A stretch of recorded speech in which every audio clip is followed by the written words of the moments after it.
Now, Tory has spoke at one point in which I don't know if he kind of like sometimes you got to watch your words, right? Because he spoke to the judge and he was trying to get some remorse from the judge. And to the point where he sounded like he alluded to even admitting some type of admittance that he admitted that he actually did the crime, right? Now, Tory had to double back, in which Tory said, quoted now, in no way, shape, or form was I apologizing for the charges I'm being wrongfully convicted of. I refuse to apologize for something I did not do. All right. So with that being said,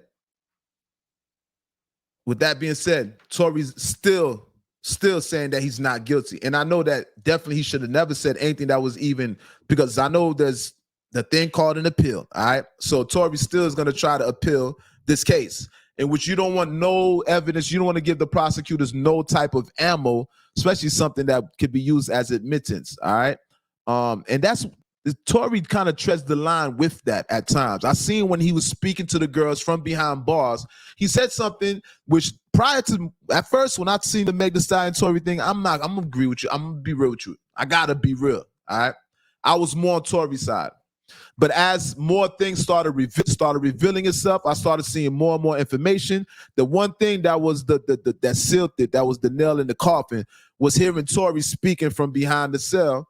He's on the phone call, and he said a lot of things that it sounded close to admittance, right? And you got to keep in mind, when you're facing something, a charge so big, you got to be careful not to show so much remorse to the point it seems like you actually did it, right? If you get what I'm saying. Because you might be emotionally attached to this person to the point where you feel like you have to take responsibility. You know, sometimes we try to take responsibility for things that we actually didn't do. Sometimes we take more responsibility than we actually did, right? But we do that out of courtesy for the other person, out of courtesy for their feelings. So it could have been like that. But in the court of law, that's what prosecutors are going to use to say that you admitted towards it, right? They're going to say you admitted it. So I'm not going to stay too long on this, but once again, Tory Lanez was convicted and sentenced to 10 years in prison.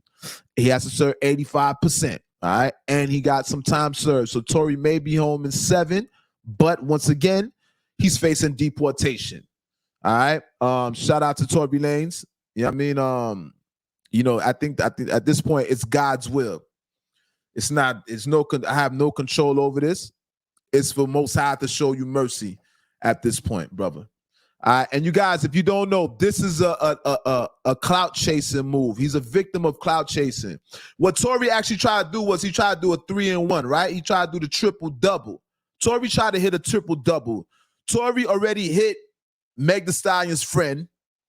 Then he hit Meg.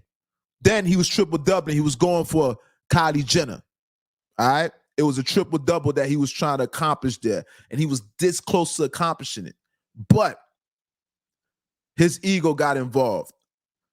And what could have been a great story ended up being tragedy. What could have been a great a bar story with your dogs.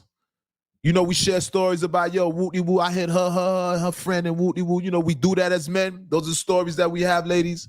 That could have been a great story for Tory, but unfortunately, that story ended in tragedy. So every time Tory speaks about his highlights with the women, he has to add that to it. So it tainted his whole experience. It tainted his story. All right, but nonetheless, shout out to Tory Lanez, and also shout out to Megan Thee Stallion. All right, shout out to Meg too. All right, moving on.